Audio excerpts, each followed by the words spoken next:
Paano nga ba gumawa ng balalit? So, ito guys, papakita ko sa inyo kung ano mga ingredients sa paggawa ng balalit. So, ito yung pasta na ginagamit, cardamom, asukal, at ito yung tinatawag nilang saffron, yung para maging makulay yung ating balalit. So, kailangan din dyan ng butter guys. So, yung butter kasi nagpabili pa lang si amo ko.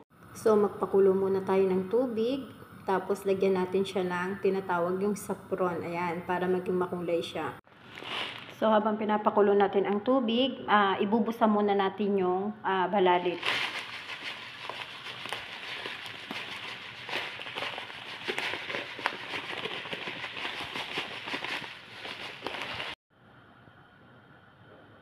Hahalu-haluin natin siya hanggang sa siya ay maging golden brown.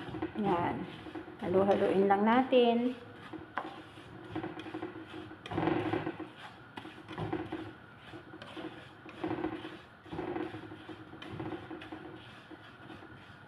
Sa pinakulo nating tubig, maglagay din tayo ng yung hindi natin ibinusa na balalit para pagkaluto niya is maganda siyang tingnan. So guys, after makikita nyo yan, pagkatapos ng balalit kung ano yung itsura niya.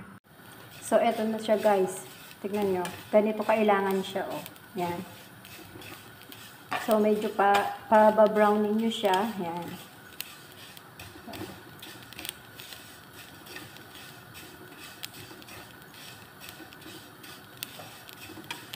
So, ayan, pwede na siya.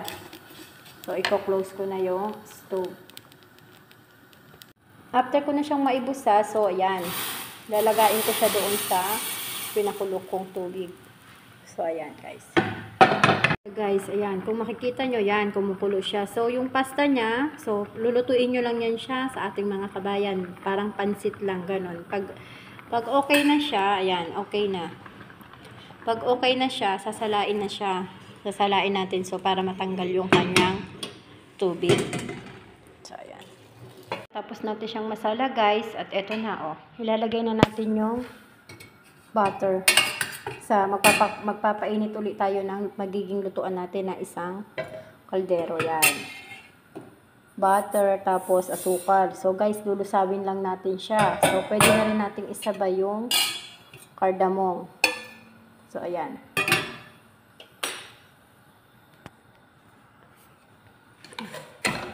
Tutunawin lang natin siya guys ng konti. Yan. Ito na guys, pwede na natin ilagay yung ating nilalang balalit. So ayan guys, halu-haluin lang natin siya. Yan. So kung medyo tuyo-tuyo na siya, yan. So luto na siya.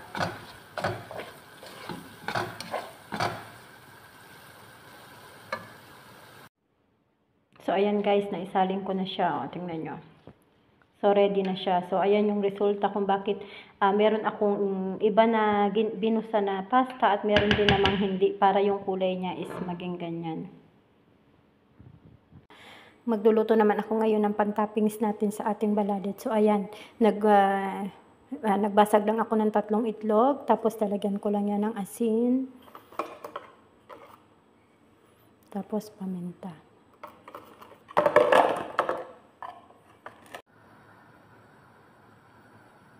So, ayan guys, iluto na natin yung toppings natin. Yan yung itlog. So, yung optional lang naman ito guys. Kung yung amo mo gusto niya ng sunny side up, yung buo yung pula na kung tawag sa kanila ay yun. Pwede rin naman na scramble egg. Ayan guys.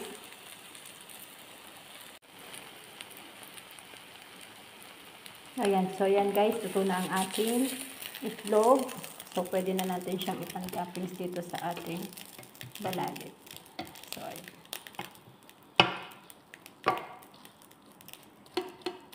So, ayan.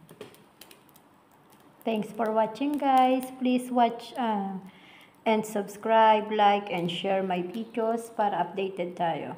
Thank you guys.